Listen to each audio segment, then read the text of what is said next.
منسلک ہیں، جن میں ایک بڑا تاریخی واقعہ غزوہ بدر کا ہے کہ جس میں رب ذوالجلال نے امت مسلمہ کو فتح عطا فرمائی، اور اس غزوہ کے نتیجہ میں رب ذوالجلال نے اہل ایمان کی دھاک بٹھائی، اور آج تک غزوہ بدر کی بنیاد پر ملنے والے دبدبے کے اثرات تاریخ انسانیت پر موجود ہیں۔ تمام اصحاب غزوہ بدر، شہدائے غزوہ بدر، شرکائے غزوہ بدر رضی اللہ تعالیٰ عنہم،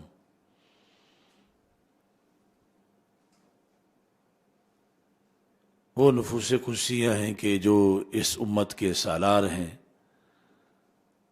اور آج ان کی ارواح کو ایصال ثواب بھی کیا جا رہا ہے، انہیں خراج تحسین بھی پیش کیا جا رہا ہے۔ سید المرسلین خاتم النبیین احمد مجتبیٰ جناب محمد مصطفیٰ صلی اللہ علیہ وسلم سے فیض یاب ہونے والی یہ جماعت، اس کے ایک ایک انداز میں بعد والوں کے لیے زندگی بھر کی روشنی موجود ہے۔ نبی اکرم نور مجسم شفیع معظم صلی اللہ علیہ وسلم کی امت نے یہ جو جنگ لڑی، جسے غزوہ بدر کبریٰ کہا جاتا ہے، اور اس کے ساتھ ساتھ اسے یوم فرقان کہا جاتا ہے، جس طرح کہ ابھی میں نے جو آیت کریمہ تلاوت کی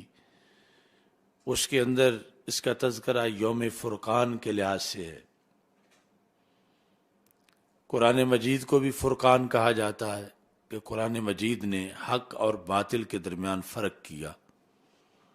اور غزوہ بدر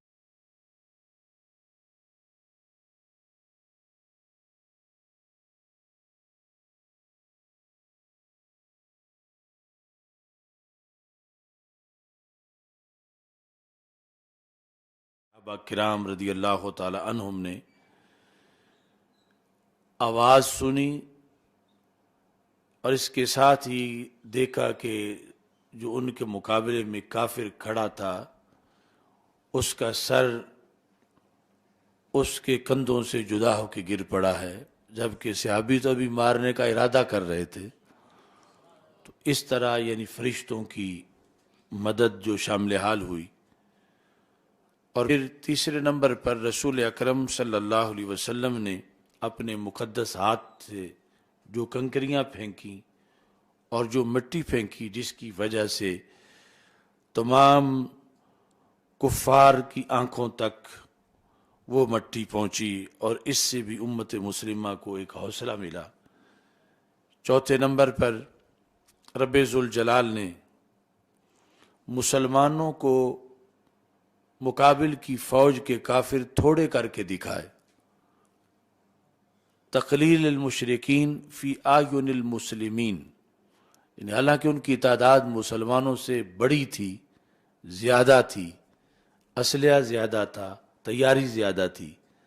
لیکن رب ذوالجلال نے اپنی قدرت سے مسلمانوں کو ان کی تعداد بالکل تھوڑی سی دکھائی، جس سے مزید مسلمانوں کے اندر جذبہ پیدا ہوا، اور اس جنگ کے لحاظ سے حوصلہ مزید بڑھا۔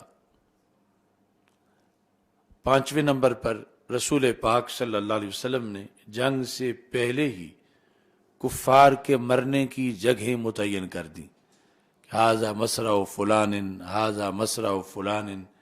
جو کفار کے بڑے بڑے سردار تھے ان کے مرنے کی جگہیں نبی اکرم صلی اللہ علیہ وسلم نے ایک حدیث میں ایک دن پہلے اور باقی بعض میں جنگ سے تھوڑی دیر پہلے آپ نے ان کے مرنے کی جگہیں معین کی، جس سے مزید صحابہ کرام رضی اللہ تعالیٰ عنہم میں حوصلہ پیدا ہوا کہ ہمارے بڑے بڑے مخالف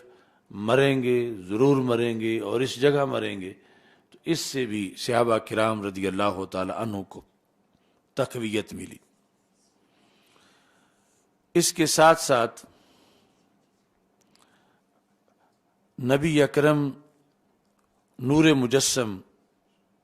شفیع معظم صلی اللہ علیہ وسلم نے کئی خبریں دے رکھی تھی مکی زندگی میں، اور یہ ان کے پورا ہونے کا وقت ہوا چاہتا تھا۔ ہمارے آقا صلی اللہ علیہ وسلم نے عقبہ بن ابی معیط کو یہ فرمایا تھا، ام وجدتک خارج جبال مکہ قتلتک صبرا۔ عقبہ بن ابی معیط بھی یہ کفر کے سورماؤں میں سے تھا، ابو جہل کے ٹولے کا ایک بڑا موذی۔ تو ہمارے آقا صلی اللہ علیہ وسلم نے اس کو مکی زندگی میں فرمایا تھا کہ اگر میں نے تجھے مکہ مکرمہ کے پہاڑوں کے باہر کہیں پا لیا قتل تو پھر تم بچو گے نہیں، میں تمہیں قتل کر دوں گا۔ تو یہ سارے امور اب پورا ہونے کا وقت ہو رہا تھا، اور پھر نبی اکرم صلی اللہ علیہ وسلم نے اس لحاظ سے بھی صحابہ کرام رضی اللہ تعالی عنہم کو محظوظ کیا، بلکہ پوری امت قیامت تک کے لیے ان کے لیے یہ اہتمام کیا اسی جنگ کے موقع پر کہ جب اپنے چچا حضرت عباس رضی اللہ تعالی عنہ کو، جو کہ کفار کی طرف سے لڑنے آئے تھے اس وقت اور پھر گرفتار ہو گئے تھے، ابھی تک کلمہ نہیں پڑھا تھا، اور فدیہ کے لحاظ سے جب فیصلہ ہوا تو انہوں نے یہ کہا کہ میں تو کوئی چیز رکھتا ہی نہیں کہ جو میں بطور مال دوں، مجھے تو آپ ویسے ہی مہربانی کرتے ہوئے چھوڑ دیں۔ تو نبی اکرم صلی اللہ علیہ وسلم نے فرمایا کہ آپ نے جب جنگ میں آنے کا ارادہ کیا تو ایک سونے کی اینٹ آپ نے میری چچی ام فضل کو دی تھی، اور کہا تھا کہ اگر میں واپس آ گیا تو لے لوں گا، اور اگر میں مارا گیا تو اس سے میری اولاد کی پرورش کرنا۔ تو چچا تم کیسے کہتے ہو کہ تمہارے پاس مال نہیں ہے؟ تو سونے کی اینٹ تمہارے گھر میں پڑی ہوئی ہے۔ یہ سن کر حضرت عباس پہ راشا ہوا طاری کہ پیغمبر تو رکھتا ہے دلوں کی بھی خبرداری، کہ جب میں نے یہ اینٹ دی تھی کوئی اور تو موجود ہی نہیں تھا، بڑے پردے سے میں نے دی تھی۔ تو اس سے ان کو جو اشکال تھے سرکار کی نبوت کے لحاظ سے وہ سارے دور ہوئے، شک ختم ہوئے، اور پھر انہوں نے کلمہ پڑھا، اور اس انداز میں اس امت کے اندر پھر ایک بہت بڑا مرتبہ و مقام حضرت سیدنا عباس رضی اللہ تعالی عنہ کو حاصل ہوا۔ ایسے ہی نبی اکرم صلی اللہ علیہ وسلم سے وہ وعدے رب ذوالجلال کے جو عمیر بن وہب اور صفوان بن امیہ کے لحاظ سے تھے، وہ سارے کے سارے پورے ہوئے۔ ایک طرف وہ سرکار کو معاذ اللہ قتل کرنے کی سازشیں کر رہے تھے، عمیر بن وہب اور صفوان بن امیہ، اور دوسری طرف اللہ تعالیٰ کی طرف سے اسلام کی دھاک بیٹھ رہی تھی، اور سارے جو بڑے بڑے کافر تھے چن چن کے مارے جا رہے تھے، اور بدر کے کنویں کے اندر انہیں پھینکا گیا تھا۔ اور نبی اکرم صلی اللہ علیہ وسلم نے برملا کہا اِنَّا وَجَدْنَا مَا وَعَدَنَا رَبُّنَا حَقًّا فَهَلْ وَجَدْتُم مَا وَعَدَ رَبُّكُمْ حَقًّا، کہ ہم سے تو ہمارے رب نے جو وعدے کیے تھے وہ تو ہم نے پورے پا لیے، تم بھی کہتے تھے تمہارے ساتھ بھی کچھ وعدے ہیں، تم بتاؤ کہ تمہارے ساتھ جو وعدے کیے تھے تمہارے رب نے وہ پورے ہوئے؟ یعنی تم جھوٹ بولتے تھے، تمہارا رب کے ساتھ کوئی رابطہ نہیں تھا، اللہ کا رسول میں ہوں، تم نے بتوں کی پوجا کی اور اللہ کے ساتھ شریک ٹھہرایا، آج ہمارے ساتھ جو اللہ کے وعدے تھے وہ اللہ نے پورے کر دیے۔ تو ایک اس طرح یہ ایک خلاصہ ہے اس کے یوم فرقان ہونے کا، کہ دلیل کے لحاظ سے، حجت برہان کے لحاظ سے، آیات کے ظہور کے لحاظ سے بہت سی چیزیں ہیں جو بیک وقت اس ایک غزوہ کے اندر جن کا ظہور ہوا، اور فکری طور پر یعنی عسکری طور پر مار کھائی قریش مکہ نے، اور فکری طور پر پھر بہت سے لوگ انہی کے بالآخر تائب ہوئے، اور اس بنیاد پر دائرہ اسلام کے اندر داخل ہونے کا انہیں شرف حاصل ہوا۔ اور اس موقع پر جو مجاہدین اسلام صحابہ کرام رضی اللہ تعالیٰ عنہم رسول پاک صلی اللہ علیہ وسلم کے ساتھ کھڑے تھے، ان کا پھر امت میں مقام و مرتبہ بھی سب سے منفرد ہوا کہ جب کفر مٹانے نکلا تھا معاذ اللہ اسلام کو اپنے بقول کہ ہم جائیں اور دور جا کر ان پہ، یعنی پہلے مکی زندگی میں تو یہ ان کو خیال نہ آیا اس طرح کا کہ اتنا بڑا کوئی وہ حملہ کریں، حالانکہ مسلمان قریب بھی تھے تھوڑے بھی تھے، یہی تھا ان کا خیال کہ یہ محض نماز روزے تک رہیں گے، یہ نظام اپنا نہیں لائیں گے۔ لیکن مدنی زندگی میں نظام آ چکا تھا، اور نظام کو وہ اپنے لیے خطرہ سمجھتے تھے، اپنی چدراہٹ کے لیے۔ جس طرح یعنی امریکہ آج بھی پاکستان میں جو اس کا جو سفارت خانہ ہے، وہ ہمارے کئی لوگوں کو اس نے اگلے دن بھی افطاری کروائی ہے، پھر وہاں پر بڑا اجتماع ہوا ہے امریکہ کے اندر نماز تراویح کا، پھر وائٹ ہاؤس میں افطاری۔ یعنی یہ ساری چیزیں دین کی، ہماری دین کی چیزیں ہیں، ان سے پیار بہت اچھی چیز ہے، لیکن امریکہ ان کو مانتا نہیں، ان سے بھی بغض رکھتا ہے، مگر انہیں برداشت کر لیتا ہے کہ مسلمان چلو نماز پڑھ لیں، یہ روزہ رکھے ہوتے ان کو افطاری کروائیں۔ نظام کے مسئلے میں وہ بہت سخت ہے کہ مسلمان نظام کا نام نہ لیں، نماز پڑھیں، لیکن نظام میرے پاس رہنے دیں، جس کو نیو ورلڈ آرڈر کہتے ہیں امریکہ کا، کہ پوری دنیا پہ وہ راج کرے گا۔ تو یہ نظام پہلے دن سے نظام کی بنیاد پہ اسلام سے دشمنی ہے، یعنی جب تک محض نماز تھی، نظام نہیں تھا، تو مکی زندگی میں کوئی ایک جنگ بھی نہیں ہوئی،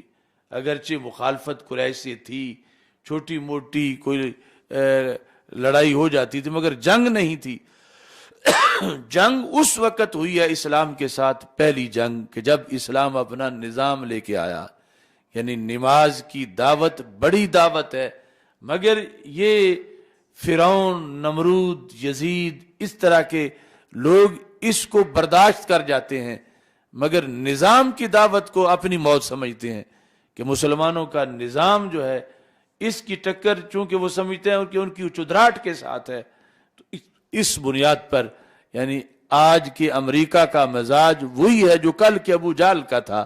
کہ ابو جہل کے ٹولے نے مکی زندگی میں جنگ کا نہیں سوچا، حالانکہ آسان تھی کہ جن سے لڑنی ہے وہ بھی تھوڑے سے ہیں مسلمان اور قریب بھی ہیں، لیکن اس وقت یہ ان کو خیال نہ آیا، کیونکہ وہ اپنے طور پر یہ سمجھتے تھے۔ حالانکہ اسلام تو اپنی ترتیب سے چل رہا تھا کہ پہلے عقائد بتائے جائیں گے، عقائد میں پختہ کیا جائے گا، پھر ساتھ اعمال کچھ آ جائیں گے، پھر نظام آئے گا۔ لیکن وہ یہ سمجھتے تھے کہ یہ صرف سجدہ کریں گے، نماز پڑھیں گے، مسجد میں ذکر کریں گے، دنیا کے امور چلانے کی طرف یہ نہیں آئیں گے، نظام ہمارے پاس رہے گا اور ہم نظام چلائیں گے۔ مگر مدنی زندگی میں یہ واضح ہوا کہ یہ عبادت بھی کریں گے، ریاضت بھی کریں گے، ساتھ سیاست بھی کریں گے، یہ سیام والے بھی ہیں، یہ اللہ کے کلام والے بھی ہیں اور نظام والے بھی ہیں۔ یہ جس وقت ان کو پتہ چلا تو پھر انہوں نے سمجھا کہ یہ تو ہمارے لیے بڑے خطرناک ہیں، کہ جب ان کا لشکر بنانے کا پروگرام ہے، لشکر بنا رہے ہیں، یہ نظام چلا رہے ہیں، فیصلے یہ کریں گے، دنیا داری کے طریقے یہ وضع کر رہے ہیں کہ اس طرح کائنات کا نظام چلانا ہے، تو یہ اب انہوں نے خطرہ سمجھا اور وہ نکلے اکٹھے ہو کے، فنڈ اکٹھا کر کے، یہی سمجھتے تھے ایک بار ہی جانا ہے اور ہم نے معاذ اللہ ان کا خاتمہ کر کے آ جانا ہے۔ لیکن بدر کے مقام پر جو ان کو ضرب لگی تو آج بھی کفر وہ زخم چاٹ رہا ہے، اور صحابہ کرام رضی اللہ تعالیٰ عنہ نے اس مقام پر جو کردار ادا کیا، یعنی صحابہ کا نمازی ہونے کا مقام علیحدہ ہے، روزے دار ہونے کا مقام علیحدہ ہے، ان کا قاری اور حافظ ہونے کا مقام علیحدہ ہے، ان کا متقی پارسا اور ان اوصاف سے متصف ہونے کا مقام اور شان علیحدہ ہے۔ لیکن جو بدر کے مقام پر انہوں نے کفر کو سٹیں لگائی ہیں، یہ ان کا مقام علیحدہ ہے کہ جس کی بنیاد پر ان کو اپریشیٹ کیا گیا اللہ کی طرف سے، اور کہ یہ تھوڑے ہو کہ انہوں نے کس قدر اتنی بڑی طاقت جو کفار کی تھی اس کو جھنجھوڑا ہے، کچھ مر گئے ہیں، کچھ زخمی ہو گئے ہیں، کچھ ان کے قیدی ہو گئے ہیں، کچھ بھاگے ہیں تو سوچنے پہ مجبور ہوئے ہیں۔ تو اس بنیاد پر پھر اسلام کی اس جماعت پر پھر اللہ کی طرف سے فخر بھی کیا گیا ہے، اللہ نے ان کے لیے انعامات نازل کیے ہیں، اور یہ ظاہر ہوا ہے روئے زمین پر کہ آخری امت واقعی سردار امت ہے، اور یہ ایسے نہیں کہ ان کو دبا لیا جائے گا، بلکہ یہ جہاد والی امت ہے اور یہ زور بازو والی امت ہے، یہ کفر کو ملیا میٹ کرنے والی امت ہے۔ تو اس بنیاد پر یعنی بدر یوم فرقان ہے کہ جس کے اندر ہمیشہ کے لیے ایک حق اور باطل کا فیصلہ ہوا، اور پھر رسول پاک صلی اللہ علیہ وسلم سے یہ فرمان موجود ہے صحیح بخاری شریف میں، جاء جبریل الی النبی صلی اللہ علیہ وسلم، جبریل علیہ السلام رسول پاک صلی اللہ علیہ وسلم کے دربار میں حاضر ہوئے، اور انہوں نے ایک سوال کیا، کہا ما تعدون اہل بدر فیکم، کہ یا رسول اللہ صلی اللہ علیہ وسلم یہ آپ کی جماعت صحابہ میں رنگا رنگ صحابہ ہیں، یعنی علیحدہ علیحدہ فضائل والے، بڑے بڑے کمالات والے، کوئی کہیں سے آیا ہے، کوئی کہیں سے آیا ہے، اس پوری جماعت میں بدری صحابہ کو کیسے دیکھا جاتا ہے؟ تمہارے ہاں اہل بدر کا کیا اعزاز ہے؟ جو بدر میں شریک ہوئے، خواہ شہید ہوئے یا غازی بنے، ان کو کیا مقام دیا جاتا ہے صحابہ میں؟ یہ حضرت جبریل علیہ السلام نے سوال کیا رسول اکرم صلی اللہ علیہ وسلم سے۔ تو نبی اکرم صلی اللہ علیہ وسلم نے فرمایا من افضل المسلمین، کہ بدر والوں کو ہم سب میں سے افضل مانتے ہیں، یعنی میرے غلاموں میں سے یہ ان کا امتیاز ہے کہ سارے شان والے ہیں، مگر یہ من افضل المسلمین، یہ افضل مسلمانوں میں سے ہیں۔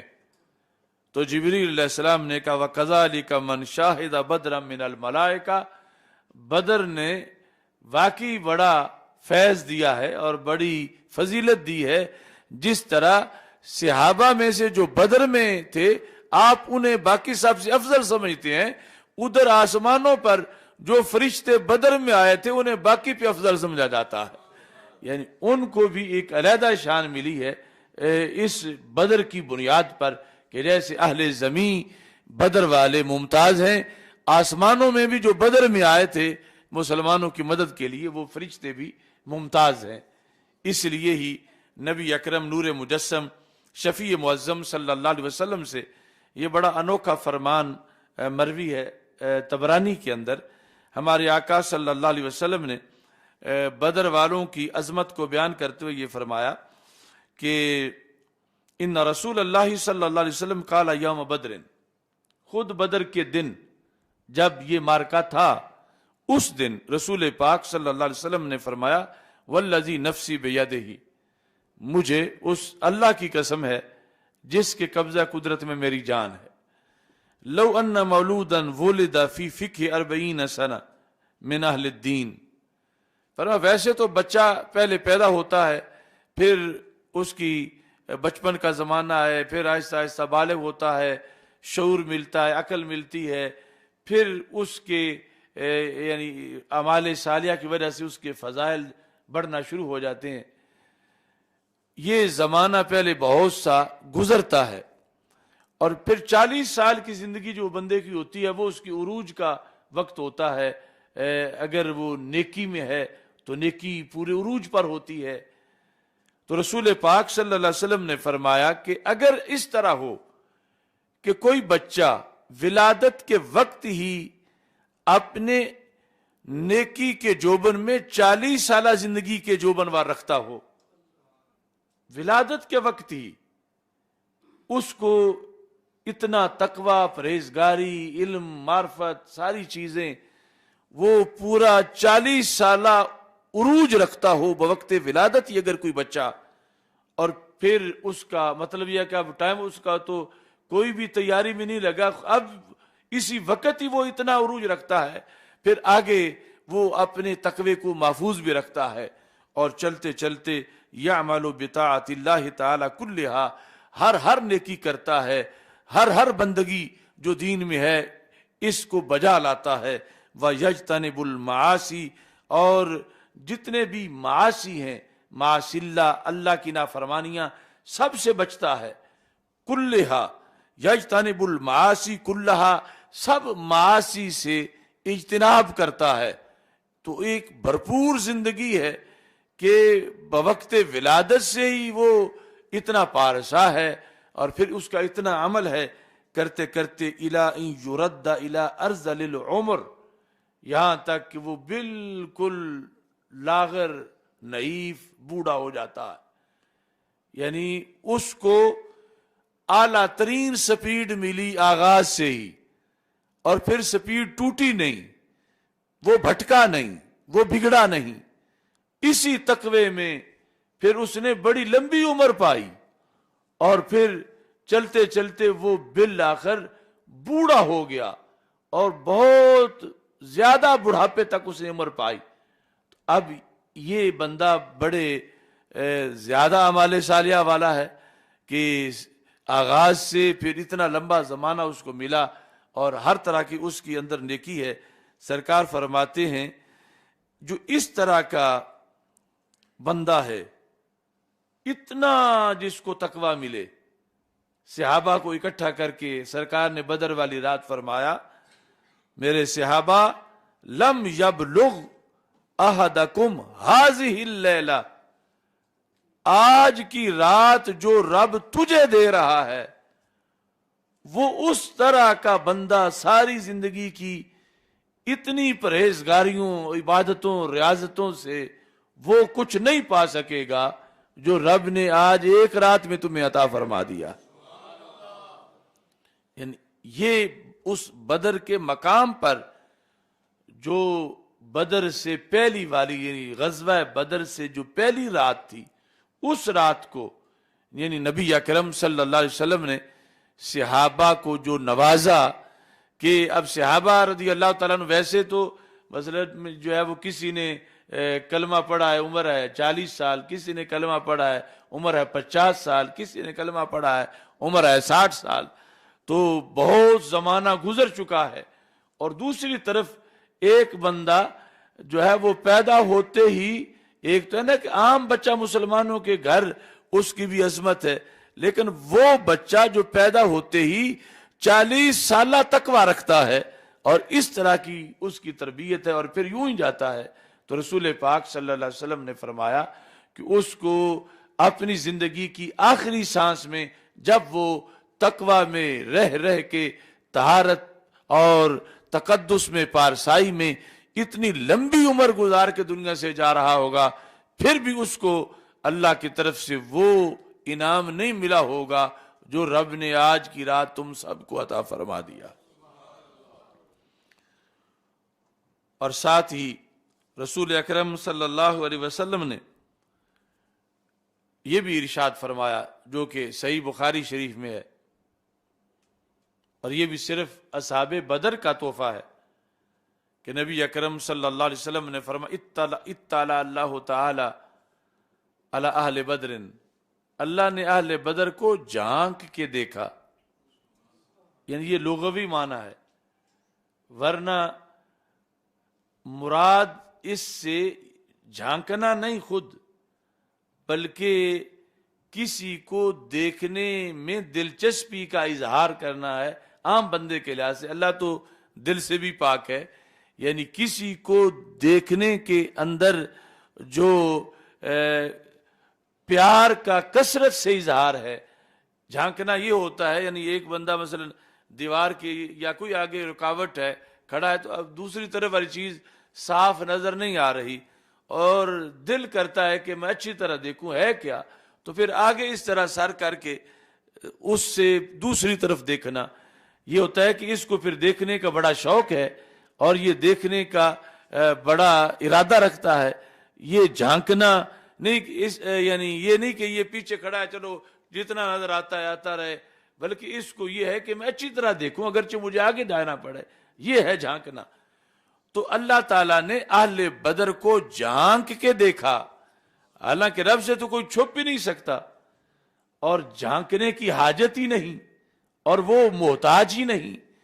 اس کے باوجود رب ذوالجلال کے لیے یہ لفظ استعمال کیے رسول اکرم صلی اللہ علیہ وسلم نے کہ رب کو یعنی جس طرح عام جھانکنے والے سے یہ شو ہوتا ہے کہ اسے جس چیز کے لیے جھانک رہا ہے اس سے پیار کتنا ہے، اس کا دیدار کتنا کرنا چاہتا ہے. اللہ سے تو کوئی چھپا ہوا نہیں، لیکن اس کے باوجود اپنے محبوب کے غلاموں سے پیار اتنا کر رہا ہے کہ دیکھنے میں یہ صورتحال ہے کہ خالق کائنات جل جلالہ نے ان سب کو بڑے ہی پیار سے دیکھا ہے اور اللہ نے ان سب پر بڑی نظر رحمت فرمائی ہے بدر والوں پر. اور نظر رحمت فرما کے رب نے ایک جملہ بولا ہے جو اس امت میں اور کسی کے لیے نہیں، نہ پہلے کسی کے لیے تھا کہ امتوں میں سے اس امت کے لیے ہے. یعنی یہ جو صحابہ ہیں امت میں وہ بدر میں جو موجود تھے ان کے لیے خاص، باقی امت کے لیے نہیں. کیا فرمایا؟ اے ما شئتم، اب جو مرضی کرتے رہو، فقد غفرت لکم، میں نے تمہیں بخش دیا. یعنی یہ اللہ نے فرما دیا، اللہ نے فرما دیا صحابہ کو جو بدری صحابہ ہیں. باقی ہر بندے کا آخری گھڑی تک جو ہے وہ معاملہ ہے. اور اگر مثلا کسی نے شب قدر پا لیا تو پہلے بخشے گا، اگلے تو پھر ابھی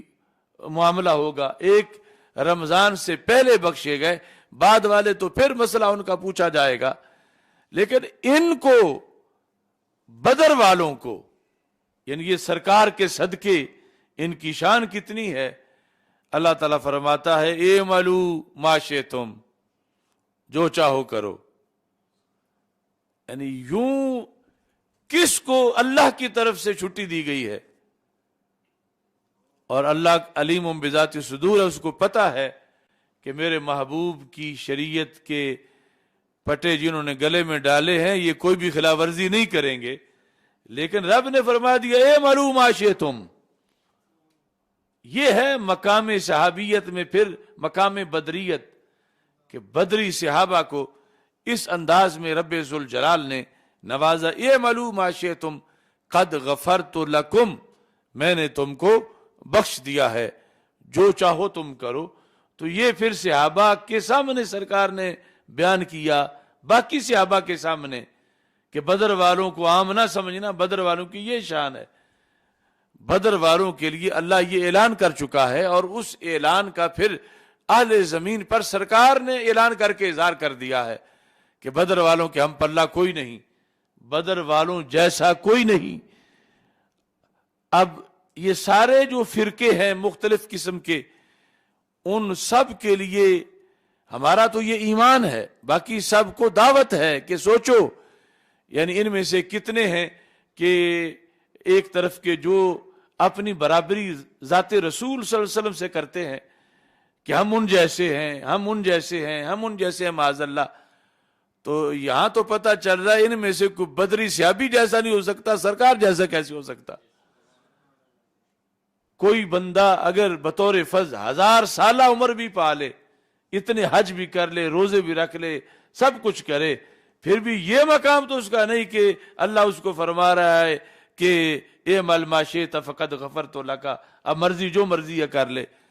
یہ کسی کو مقام نہیں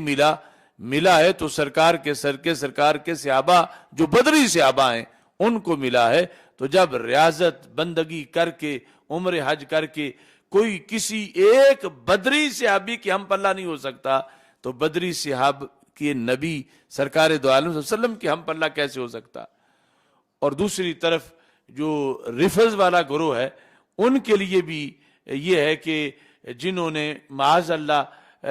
ایک لسٹ یہ بنائی ہوئی ہے کہ سرکار دو عالم صلی اللہ علیہ وسلم کے وصال کے بعد صرف 4 صحابی بچے تھے دین پر، دوسری لسٹ میں 15 ہیں، اور باقی سب پھر وہ معاذ اللہ پانی پھیرتے ہیں اور تبرے بولتے ہیں اور دن رات ان کے خلاف بولتے ہیں، اور انہیں پتہ ہی نہیں کہ رب العرش کا فیصلہ کیا ہے، اور اللہ کے ہاں یہ پکے کتنے ہیں، اللہ کے ہاں ان کی گارنٹی کتنی ہے کہ خالق کائنات جل جلالہ یہ فرما چکا، اے معلوم شئتم فقد غفرت لکم، جو مرضی ہے کرو تم، میں نے تمہیں بخش دیا ہے۔ تو یہ شان صحابیت کا ابلاغ ضروری ہے کہ دھویں میں مارے ہوئے لوگ ان کو پتہ ہی نہیں کہ صحابی ہوتا کیا ہے، اور پھر بدری صحابی کیا ہوتا ہے، اور پھر بدری صحابہ کے جو رہبر اور لیڈر ہیں ان کی شان کیا ہے۔ تو اس لیے مقام بدر، یوم فرقان ہے کہ اس نے حق اور باطل کے درمیان بھرپور طریقے سے فیصلہ کیا ہے۔ یہاں اس میں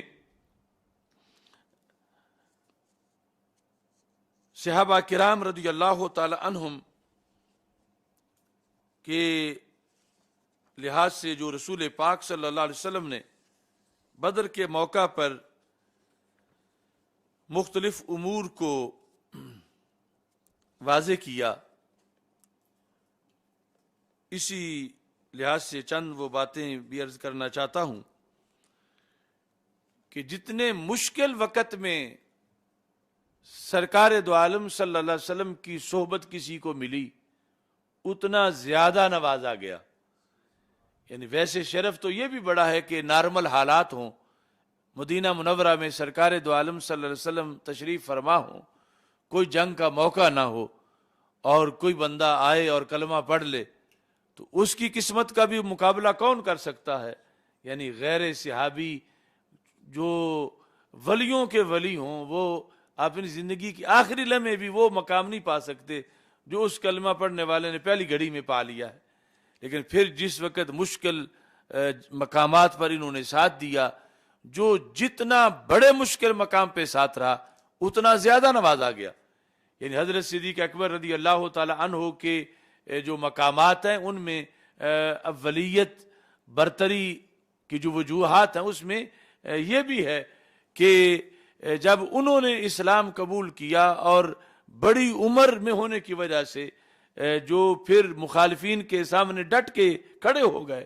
اور بالخصوص غار کے اندر اور اس سفر میں اور باقی مشکل مقامات پر، تو پھر اللہ کا فضل بھی اسی لحاظ سے برستا رہا، اسی لحاظ سے۔ یہی وجہ ہے کہ اب کفر سارا نکلا تھا مٹانے کے لیے معاذ اللہ کہ ہم جا کے ان سے کر لیتے ہیں، ان کو اب وہیں جا کے ختم کرتے ہیں۔ اب اس موقع پر جو سرکار کے ساتھ کھڑے ہو گئے بدر میں، بھاگے نہیں، یہ نہیں کہا کہ ہمارے اپنے کام کاج ہم نہیں جائیں گے۔ جب سرکار نے مشورہ کیا تو انہوں نے کہا لو امرتنا ان نخیدها فی البحر لاخذناها ولو امرتنا ان نضرب اقبادها الى برق الغماد لفعلنا۔ ہماری اور کوئی مصروفیت ہے ہی نہیں، ہمارا اور کوئی کام نہیں، ہمارا اور وقت کسی مقصد کے لیے ہے ہی نہیں، محبوب آپ ہمیں حکم دو، ہم گھوڑوں سمیت سمندروں میں چھلانگے لگا جائیں گے۔ لو امرتنا ان نخیدها فی البحر لاخذناها، ان صحراؤں میں، خشکیوں میں، پہاڑوں میں لڑنا بھی کوئی کام ہے، ہم تو سمندروں میں گھوڑوں سمیت چھلانگے لگائیں گے۔ ولو امرتنا ان نضرب اقبادها الى برق الغماد لفعلنا، قریب قریب تو کیا، وہ دنیا کا آخری کنارہ جہاں سے آگے زمین ختم ہو جاتی ہے، محبوب ہم تو وہاں تک جائیں گے۔ یعنی اب یہ مشکلات کے اندر جوں پھر آگے انہوں نے قربانیاں پیش کی، ساتھ کھڑے ہوئے، تو پھر زیادہ رحمتوں کا مزید نزول ہوا، زیادہ درجات ملے، اور پھر سرکار نے بھی زیادہ دعائیں کی، سرکار نے بھی زیادہ نوازا۔ اب یہ بدر کے موقع کی ایک خاص دعا ہے ہمارے آقا صلی اللہ علیہ وسلم نے جو اس موقع پر ارشاد فرمائی، اللہ تعالیٰ کے دربار میں کہا اللہم انہم حفات، یہ میرے غلام ہیں اور ننگے پاؤں ہیں، ان کے پاس سب کے پاس جوتے بھی نہیں، لیکن یہ میرے ساتھ تیار ہو گئے ہیں اور میرے ساتھ تیار ہو کے آ گئے ہیں۔ حفاتن فاحملہم، یا اللہ یہ پیادے ہیں، ننگے ہیں، ان کی سواری کا کوئی بندوبست کر دے۔ وَعُرَاتٌ فَاكْسُهُمْ، ان کے پورے کپڑے بھی نہیں۔ عورات کا لغوی معنی ننگے ہیں، مطلب یہ ہے کہ ایک ایک دھوتی باندھی ہوئی ہے، ان کے لباس بھی پورے نہیں، یا اللہ ان کو لباس عطا کر دے۔ وَجِيَاعٌ فَأَشْبِعْهُمْ، میرے اللہ یہ بھوکے ہیں، ان کو سحر کر دے۔ یعنی سرکار کو درد بھی اپنے غلاموں کا کتنا ہے، اور اللہ دیکھ رہا ہے، لیکن پھر اللہ کے سامنے یہ چیز رکھنا بطور خاص اللہ کے محبوب صلی اللہ علیہ وسلم کی طرف سے سرکار خود نمائندگی کریں گی، یا اللہ ان کا تو یہ بھی مسئلہ ہے، یہ بھی مسئلہ ہے، یہ بھی مسئلہ ہے، آ گئے ہیں تیرے دین کے لیے۔ اور پھر وَعَلَى فَأَغْنِهِمْ مِنْ فَضْلِكَ، یا اللہ یہ سارے جو ہیں عیالدار ہیں، بھوکے ہیں اور محتاج ہیں، ان کے پاس پیسے کی کمی ہے، تو فَأَغْنِهِمْ، ان کو غنی کر دے، اپنے فضل سے ان کو غنی کر دے۔ وہی جنہیں پہلے ایک مٹھی جو کی نہیں ملتی تھی، یا ایک دن میں محض ایک کھجور ملتی تھی، صحابہ کہتے ہیں پھر وہ زمانہ بھی آیا کہ ظاہری طور پر بھی مال لاکھوں کی تعداد میں ہمارے پاس تھا، کہ ہمارے لیے جو رسول پاک صلی اللہ علیہ وسلم نے اس خاص وقت میں دعائیں مانگ دی تھیں، ان دعاؤں میں ظاہر باطن اور ہر لحاظ سے یہ رسول پاک صلی اللہ علیہ وسلم نے صحابہ کرام رضی اللہ تعالی عنہم کی نوازشات کا اہتمام کیا، اور ساتھ رسول پاک صلی اللہ علیہ وسلم نے یہ چیز بھی صحابہ کرام رضی اللہ تعالی عنہم کے لیے اس وقت مانگی اور اہتمام کیا بطور خاص دعاؤں کا، جس کے نتیجے میں پھر فرشتوں کا نزول ہوا، اور خاص طور پر رسول پاک صلی اللہ علیہ وسلم نے اس سلسلہ میں دعائیں کی۔ حضرت صدیق اکبر رضی اللہ تعالی عنہ اس وقت پاس موجود تھے جب رسول پاک صلی اللہ علیہ وسلم نے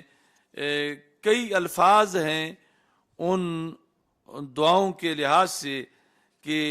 یا اللہ اگر آج یہ مٹھی بھر لوگ جو ہیں یہ نہ رہے تو پھر زمین پر تیری عبادت نہیں ہوگی، کون تیری عبادت کرے گا زمین کے اوپر۔ اس طرح کے الفاظ بھی نبی اکرم صلی اللہ علیہ وسلم نے بولے، اور اس میں رب ذوالجلال کی طرف سے صحابہ کرام رضی اللہ تعالی عنہم کے دل میں مزید پختگی آئی، فرشتوں کا نزول ہوا، اور فرشتے اس انداز میں آئے کہ رسول پاک صلی اللہ علیہ وسلم کا کلمہ جب کچھ لوگوں نے بعد میں پڑھا، یعنی بدر کا وقت گزر گیا، بدر کے وقت وہ کافر تھے اور انہیں سزائیں فرشتوں کی طرف سے ملی ہوئی تھیں، تو ان میں سے ایک عجیب و غریب صورتحال تھی ایک شخص کی، ان کا نام تھا حضرت صائب بن ابی حبیش،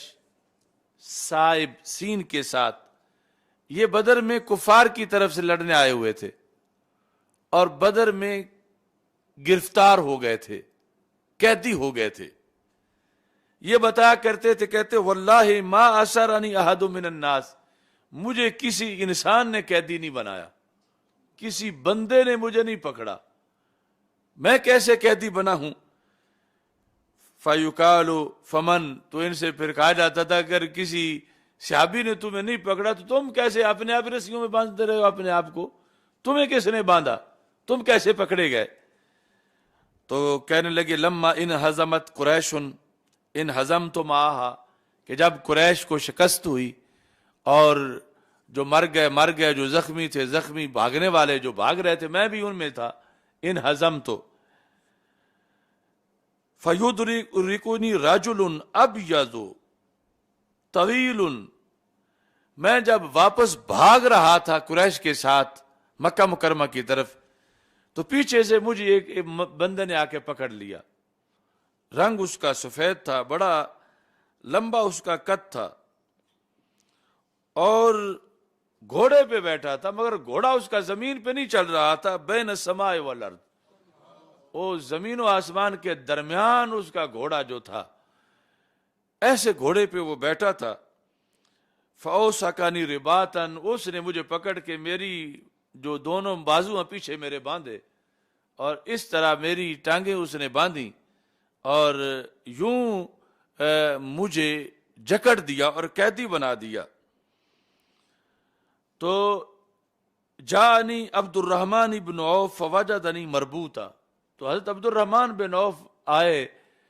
یعنی انسانوں میں پہچانتا ہوں یہ آئے، لیکن ان سے پہلے میں باندھا ہوا تھا.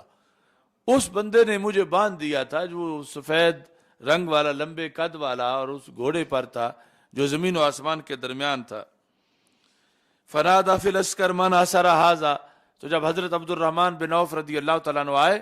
تو انہوں نے لشکر میں یہ اعلان کیا کہ اس کو کس نے گرفتار کیا، یہ کس نے باندھا ہے،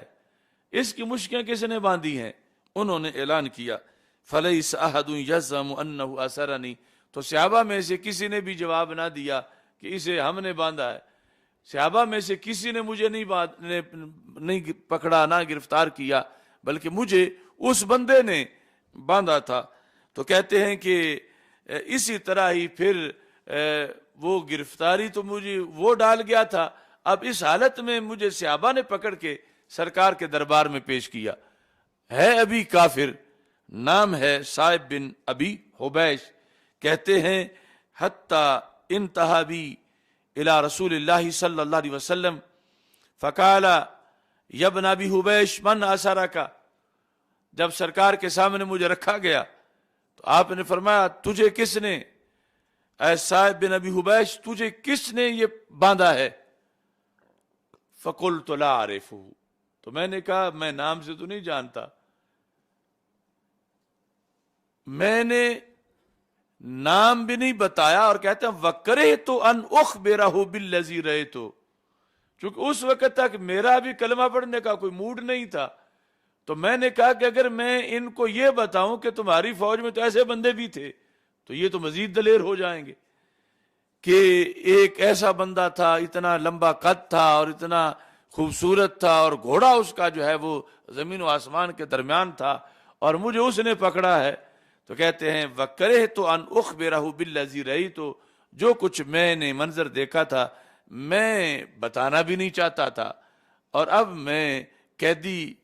تھا اور سرکار پوچھ رہے تھے. تو کہتے ہیں کہ میں نے نہیں بتایا، لیکن نبی غیب دان نے خود ہی بتا دیا کہ تجھے کس نے پکڑا. یہ ہے فرقان. یہ صاحب جنہوں نے پھر کلمہ پڑھا سرکار کا علم غیب دیکھ کر، کہتے ہیں فقال آسارک ملک من الملائکہ، کہ رسول پاک صلی اللہ علیہ وسلم نے فرمایا کہ تجھے تو ایک فرشتے نے گرفتار کیا، تجھے فرشتے نے پکڑا ہے، تمہارے بازو جو ہیں وہ فرشتے نے باندھے.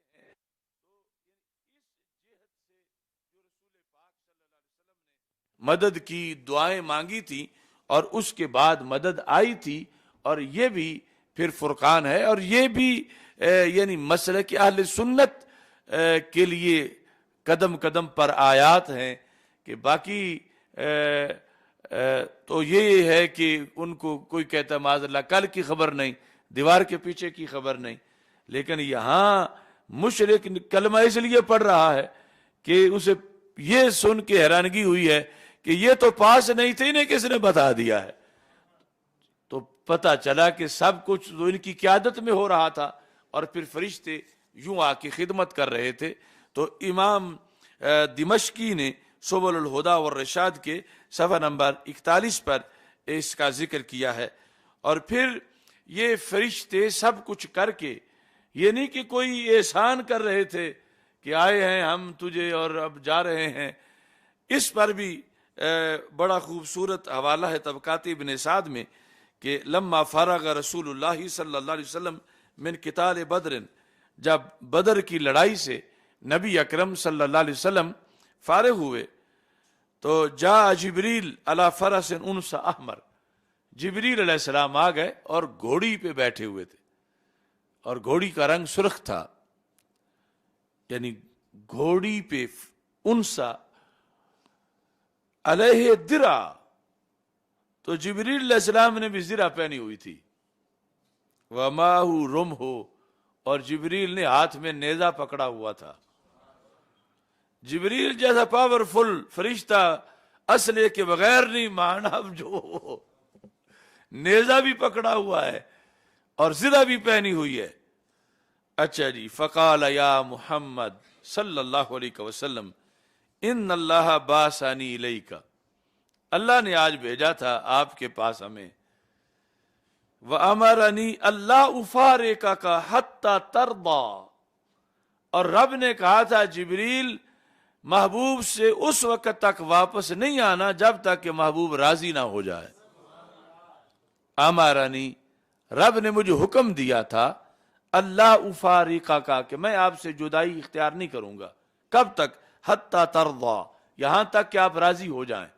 تو اب میں، جنگ تو ہو گئی، فتح ہو گئی، واپس جانا چاہتا ہوں، تو ایک بات پوچھنا چاہتا ہوں، حل رضیتا، محبوب راضی ہو گئے ہو؟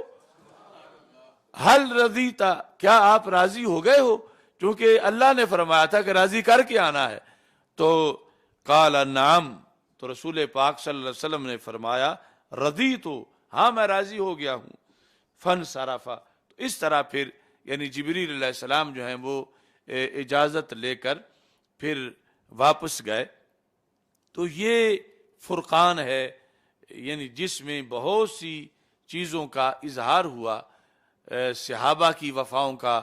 فرشتوں کی طرف سے جو خدمات ہیں ان چیزوں کا، اور جو اس وقت ابھی کافر کیمپ میں تھے اور دیکھ رہے تھے ان کا یعنی کفر کیسے ٹوٹا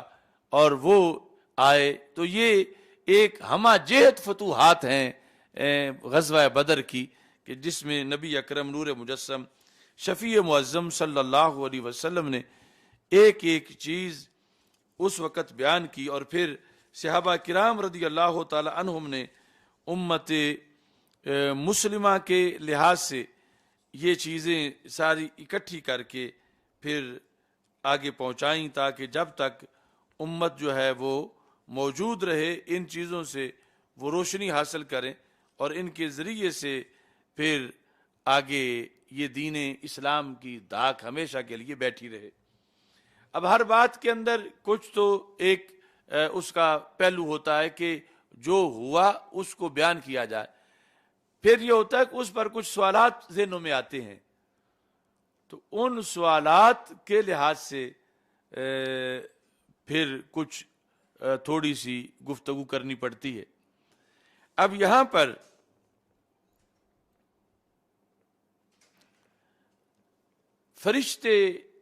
فرشتہ تو ایک ہی کافی تھا سارے کافروں کے لیے،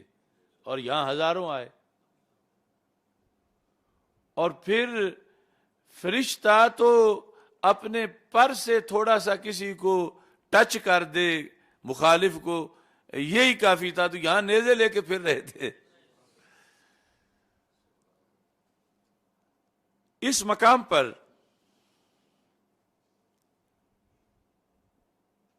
یہ جو سوال پیدا ہوتا ہے کہ پھر یعنی ایک طرف تو یہ ٹھیک ہے کہ اعزاز بہت بڑا ہے، فرشتے آئے ہوئے ہیں اور پھر فتح بھی ہوئی ہے، اور دوسری طرف سے یہ آتا ہے کہ اتنی فتح تو ایک فرشتے کا ہی کام تھا، ایک ہی آ جاتا، اور یہ پھر ہزاروں آئے، اور پھر یہ کہ ان کی نسل ہی ختم ہو جاتی قریش کی، پھر بچ کے کیوں گئے کچھ؟ تو یہ مختلف چیزیں جو ہیں ان کے لحاظ سے پھر محققین نے اس پر بحث کی۔ باقی وہ جو یہ صورتحال ہے کہ سارے ہی اگر یعنی یہ امکان تھا کہ صرف ایک فرشتہ ایک جنبش کرتا تو جتنے کافر آئے ہوئے تھے سارے بھسم ہو جاتے، ایک بھی نہ بچ کے جاتا، لیکن اس میں یہ صورتحال تھی کہ پہلی امتوں سے اس امت کا، یعنی امت سے مراد ہے امت دعوت، جنہیں اسلام قبول کرنے کی دعوت ہے، اس میں بھی فرق تھا. پہلے جو انبیاء علیہ السلام جب دعوت دیتے تھے اور آگے سے مانی نہیں جاتی تھی تو کہیں بجلی پڑ جاتی تھی سب راکھ، کہیں زمین دھنس جاتی تھی سب اندر زمین کے، کہیں سب بندر، کہیں سب خنزیر، مسئلہ ختم. اب وہ نہیں. اللہ کا دستور یہ تھا کہ اب ہے آخری موقع، اب ہے آخری نبی. اگر سارے بسم ہو جائیں تو پھر حدیثوں کے راوی کہاں سے آئیں؟ یعنی مخالف اسی موقع پر، اگر صحابہ تو 313 ہیں، مخالف اگر سارے ہی بسم ہو جائیں تو پھر اسلام کو تو خود ضرورت ہے کہ انہی میں سے مجاہد بھی بنانے ہیں جو مخالف آئے ہوئے ہیں. انہی میں سے کتنے جنہوں نے پھر کمال بھی بیان کرنے ہیں، جس طرح ابھی وہ مخالف جو ہے وہ بتا رہے. اگر ان کو موقع ہی نہ ملے پھر کچھ سوچنے کا، وہ بندر بن جائیں، وہ خنزیر بن جائیں، وہ دھنس جائیں، وہ جل کے راکھ ہو جائیں، تو پھر مطلوب تو یہ ہے کہ تاجدار ختم نبوت صلی اللہ علیہ وسلم کا ہر لفظ سنبھالا جائے، ہر بات کے راوی ہوں، اور امت بڑی ہو، اس میں ہزاروں لوگ ہوں. تو اس لیے پھر موقع بھی دیا گیا سوچنے کا کہ یہی کل اسلام کا جھنڈا بھی اٹھے کے نکلیں گے، کل یہی مجاہد بن جائیں گے، کل یہی پھر آگے حافظ بنیں گے قرآن کے، یہی ہزاروں حدیثیں آگے پہنچائیں گے. تو اس بنیاد پر بھی یعنی فرشتے لا کر بھی وہ حشر نہیں کیا گیا جو ایک بھی کر سکتا تھا، کیونکہ اللہ تبارک و تعالیٰ کے پیش نظر وہ حکمتیں بھی موجود ہیں. اور دوسرا یعنی فرشتہ ایک پر اپنے کو جنبش دے تو پوری وادی الٹی کر دیتا ہے. یعنی جو پہلی قوموں میں ہوا، قوم لوط کے جو شہر تھے، وہ جبریل کے پورے پر کا حملہ نہیں تھا. پورا جو جبریل کا ایک ونگ ہے، اس ونگ میں سے جو ایک ریشہ ہے آگے، یعنی ایک مثلا پرندے کا پوری کھبڑاہٹ ہوتی ہے نا، اس میں سے پھر آگے چھوٹے چھوٹے پر ہوتے ہیں جو مثلا ٹوٹتے ہیں. تو جبریل کے پورے ونگ میں سے ایک چھوٹا سا ریشہ جو تھا، اس نے لوط قوم کے سارے شہر الٹے کیے تھے. اور یہاں وہ جبریل نیزے لے کے پھر رہے تھے، ان کے تو پورے پر کا استعمال کا بھی موقع نہیں تھا. پورے پر میں جس میں آگے چھوٹے چھوٹے پھر حصے ہوتے ہیں، ادھر جو بلاد سمود ہیں اور حضرت صالح علیہ السلام کی جو قوم ہے، وہاں ایک معمولی جنبش تھی اور سارا مسئلہ جو ہے وہ کلیئر ہو گیا. تو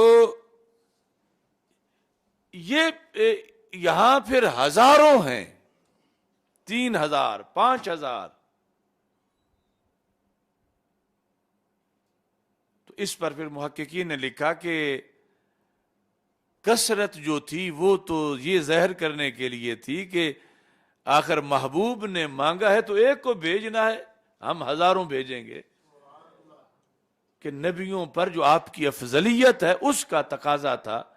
اس افضلیت کے پیش نظر یہ پھر رب نے ہزاروں بھیج دیے. حالانکہ کام تو جبریل کی ایک جنبش کا بھی وہ بھی زیادہ تھی ان سے، اور ہزاروں بھیج دی. دوسرا کہ یہ جو اس طرح یعنی ساری بستیاں الٹ جائیں اور سارا کچھ ہو جائے، یہ وہاں ہے کہ جہاں فرشتے اپنی ڈائریکٹ اپنی جنگ لڑنے آئے ہوئے ہوں. یہاں اصل جو جنگ تھی وہ صحابہ کی تھی، فرشتے بطور معاون آئے ہوئے تھے، یعنی اصل زور بازو صحابہ کا تھا. تو اس واسطے یہ کنٹرولڈ صورتحال تھی کہ جانا بھی ہے اور رہنا بھی صحابہ کے تابع ہے، اور پیچھے پیچھے ضمنی طور پر ثانوی حیثیت میں اس بنیاد پر پھر یعنی وہ اتنی بڑی تعداد بھی تھی اور پھر اسلحہ بھی ساتھ تھا، وہ تو سارا اعزاز کے پیش نظر تھا، لیکن چونکہ جنگ کرنے صحابہ نکلے تھے، قیامت تک لکھی صحابہ کی جانی تھی، اور جنگ انسان لڑ رہے تھے اپنے انسانی اسلحہ کے ساتھ اور اپنے انسانی سورسز کے ساتھ، تو اس بنیاد پر چونکہ اصل جو محاذ تھا وہ انسانوں کا تھا اور انسانوں کی صلاحیتیں ظاہر ہو رہی تھیں، اور وہ پھر اہل اس تھے کہ فرشتے بھی ان کے پیچھے آ کے کھڑے ہو جائیں۔ ہر جماعت ایسی نہیں ہوتی کہ جن کی قیادت کے پیچھے فرشتے کھڑے ہوں، ہر قوم ایسی نہیں ہوتی، ہر امت ایسی نہیں ہوتی، تو اس بنیاد پر شان صحابہ بھی ظاہر ہوئی، فرشتے ان کے پیچھے ان کی قیادت میں آ کے کھڑے ہوئے، اور کہ یہ جنگ ان کی ہے اصل میں، اور باقی جتنا یہ تعاون بطور اعزاز یہ کرنا چاہیں، چونکہ اللہ کی طرف سے وعدہ تھا، وہ سارا معاملہ تھا۔ اگر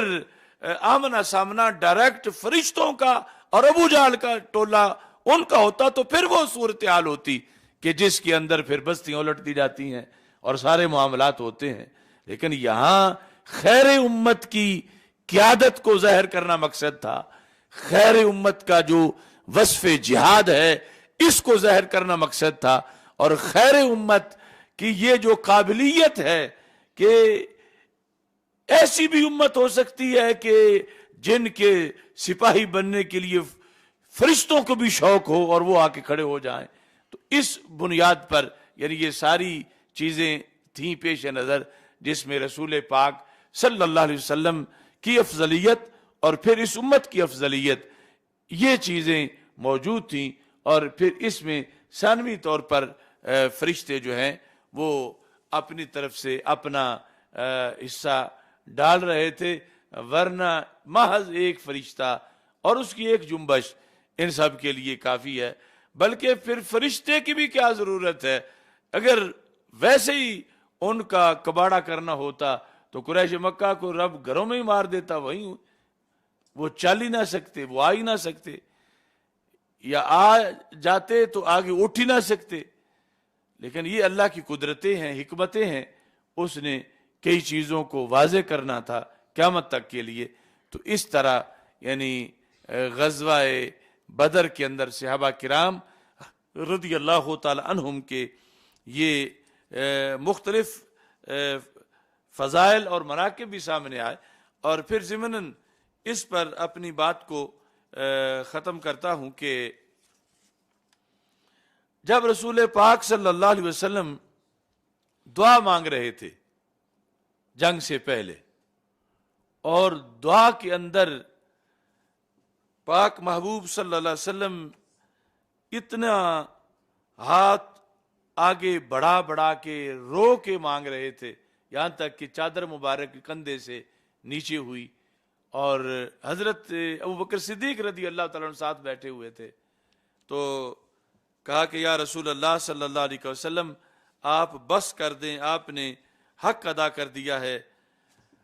اب یہ جو مقام ہے یہ بھی بڑا قابل غور ہے۔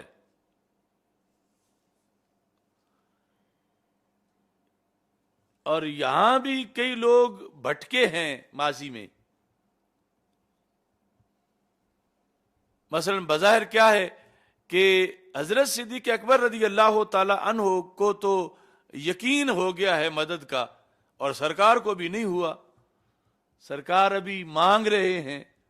مزید مانگ رہے ہیں، مزید رو رہے ہیں، اور حضرت صدیق اکبر رضی اللہ تعالیٰ عنہ کہتے ہیں محبوب بس کر دو، دعا کافی ہو گئی ہے۔ تو اس مقام پر امام ابو سلیمان خطابی نے یہ لکھا، لا يجوز ان يتوهم لا يجوز ان يتوهم احد ان ابا بکر رضی اللہ تعالی عنہ کان اوثق بربه من النبی صلی اللہ علیہ وسلم فی تلک الحال، کہ یہ جائز نہیں کہ کوئی بندہ یہ وہم کرے کہ اس حالت میں عریش بدر کے خیمے میں جب دعا مانگی جا رہی تھی، یہ جائز نہیں کہ کوئی بندہ وہم کرے کہ اس وقت حضرت صدیق اکبر رضی اللہ تعالی عنہ کا رسول پاک صلی اللہ علیہ وسلم کے مقابلے میں معاذ اللہ اللہ تعالیٰ پر زیادہ بھروسہ تھا، یہ کوئی وہم نہ کرے۔ جو بظاہر لفظوں سے لگتا ہے کہ وہ کہتے ہیں محبوب اب بڑی ہو گئی ہے، اللہ مدد کر دے گا یقیناً، اب دعا آپ نہ آگے مانگیں، تو کہا کوئی یہ وہم نہ کرے۔ یعنی یہ فرق ہے اہل سنت کا اور اوروں کا، یعنی ایسے مقامات جب رفض کے سامنے آتے ہیں جن ہستیوں کو وہ زیادہ مانتے ہیں، تو وہ نہیں دھیان کرتے کہ آگے نبوت ہے اور آگے الوہیت ہے، اور وہ اپنی ان ہستیوں کے لحاظ سے تنقیص کر جاتے ہیں نبوت کی بھی۔ لیکن اہل سنت و جماعت ایسے مقامات پر بھی اس چیز کو پیش نظر رکھتے ہیں۔ اب یہ ہمارے ائمہ نے لکھا بل الحامل للنبی صلی اللہ علیہ وسلم علی ذالک شفقتہ علی اصحابہ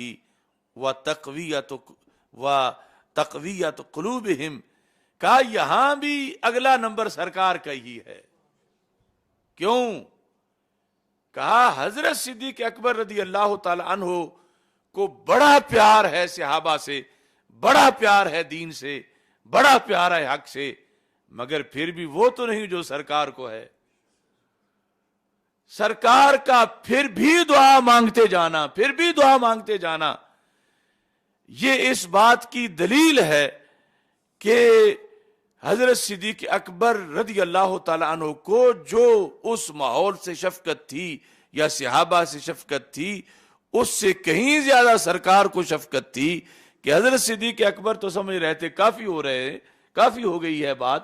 مدد آ جائے گی، مگر سرکار یہ سمجھ رہے تھے کہ میرے یہ صحابہ ہیں اور یہ ساری میری پونجی ہے، قیامت تک آگے دین اس وجہ سے جانا ہے، لہٰذا میں اپنے صحابہ کے لیے کچھ اور بندوبست کروا لوں، میں کچھ اور مانگ لوں۔ تو اس میں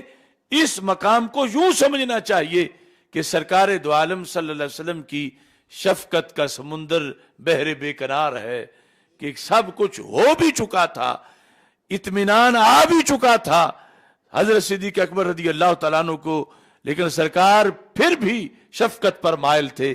پھر بھی مزید لینا چاہتے تھے اور اللہ تبارک و تعالی سے دعا کر رہے تھے۔ اور پھر اس میں یہ ہے کہ مقصد یہ تھا حضرت صدیق اکبر کے ساتھ ملا کر دعا کرنے کا سرکار کا کہ صحابہ کو تقویت مل جائے، صحابہ مطمئن ہو جائے مزید۔ اب یہ حضرت صدیق اکبر رضی اللہ تعالیٰ عنہ کا بولنا سرکار کی دعا کی قبولیت تھی کہ جنہیں مطمئن کرنا تھا مزید تقویت دینی تھی، انہیں تو وہ خود منہ سے بول رہے ہیں کہ محبوب کافی ہو گیا ہے۔ یعنی سرکار یہ چاہتے تھے کہ میرے ہاتھ نیچے کرنے سے پہلے میری دعا کا پورا اثر ظاہر ہو جائے، اور حضرت صدیق اکبر وہ اثر بول رہے تھے اسی دعا کا جو رسول اکرم صلی اللہ علیہ وسلم مانگ رہے تھے۔ لہذا ایسا کوئی مسئلہ نہیں کہ صدیق اکبر رضی اللہ تعالیٰ عنہ کوئی آگے بڑھ گئے تھے اور آپ کو کوئی زیادہ توکل آ گیا تھا یا بھروسہ، اس میں بھی سرکار ہی آگے تھے، لیکن یہ سرکار کی دعا کا کمال تھا کہ جو آپ چاہتے تھے کہ ایسا ہو جائے تو میں دعا بند کروں، تو وہ ہونا ثابت ہو گیا کہ صحابہ کرام رضی اللہ تعالی عنہم بھی اتنے پکے مطمئن اور اتنا بھروسہ کہ اپنی زبانوں سے کہنا شروع کر دیا کہ محبوب آپ نے تو حق ادا کر دیا ہے، کمال کر دیا ہے، اب اللہ کی مدد جو ہے وہ یقیناً پہنچے گی۔ تو اس طرح یعنی یہ بدر کا موقع تھا جس میں اس دن کے لیے نہیں قیامت تک کے لیے ہمارے لیے روشنی کا اہتمام کیا جا رہا تھا۔ رب ذوالجلال ان تمام اصحاب بدر کے درجات کو بلند کرے، مزید بلند کرے، اور خالق کائنات جل جلالہ ہمیں ان کے فیوز و برکات سے زیادہ حصہ عطا فرمائے۔ فہم دین کا سلسلہ اللہ کے فضل و کرم سے بڑی آب و تاب سے جاری ہے، اور کل کا جو موضوع ہے فہم دین کا وہ نہایت ہی اہم ہے، یعنی وہ اشتہار میں پہلے اس کا تذکرہ نہیں تھا، وہ سیدنا امام حسن مجتبیٰ رضی اللہ تعالیٰ عنہ بحیثیت مصلح امت، یعنی ان کی تاریخ ولادت کے لحاظ سے کل جو تراویح کے بعد موضوع ہوگا اس کو خصوصی طور پر ذہن میں رکھا جائے، اور اس کے لحاظ سے بھی چونکہ ایک پورا شعبہ شکوک و شبہات پھیلانے والا ہے روافض کا اور تفضیلیوں کا، اور اس طرح کے دیگر بہت سے ہرکارے ہیں مودودی تک، ان سب کو جواب دینے کے لیے انشاءاللہ وہ موضوع رکھا گیا ہے، اسے بھی بھرپور طریقے سے سماعت کریں۔ وآخر دعوایا ان الحمد للہ رب العالمین۔ الحمد للہ رب العالمین والعاقبۃ للمتقین والصلاۃ والسلام علی رسولہ الکریم۔ استغفر اللہ لا الہ الا اللہ وحدہ لا شریک لہ لہ الملک ولہ الحمد وہو علی کل شیء قدیر۔ یا اللہ اپنے فضل و کرم سے اصحاب بدر رضی اللہ تعالیٰ عنہ کے درجات کو مزید بلند فرما، اور ہمیں ان کے فیوز و برکات سے حصہ عطا فرما۔ یا اللہ سب کے گناہوں کو معاف فرما، ہمارے سب کی خطاؤں کو معاف فرما۔ جن کے والدین زندہ ان کے والدین کو صحت و عافیت لبی زندگی عطا فرما، اور جن کے والدین کا وصال ہو چکا ان کے والدین کو فردوس میں بلند مقام عطا فرما۔ میری والدہ محترمہ مرحومہ کو، عابد جلالی صاحب کو، حسن جلالی صاحب کو، ہدایت صاحب کو فردوس میں بلند مقام عطا فرما۔ بیماروں کو شفا عطا فرما، والد محترم کو شفا کاملہ عاجلہ عطا۔ حبیبی سیدنا مولانا محمد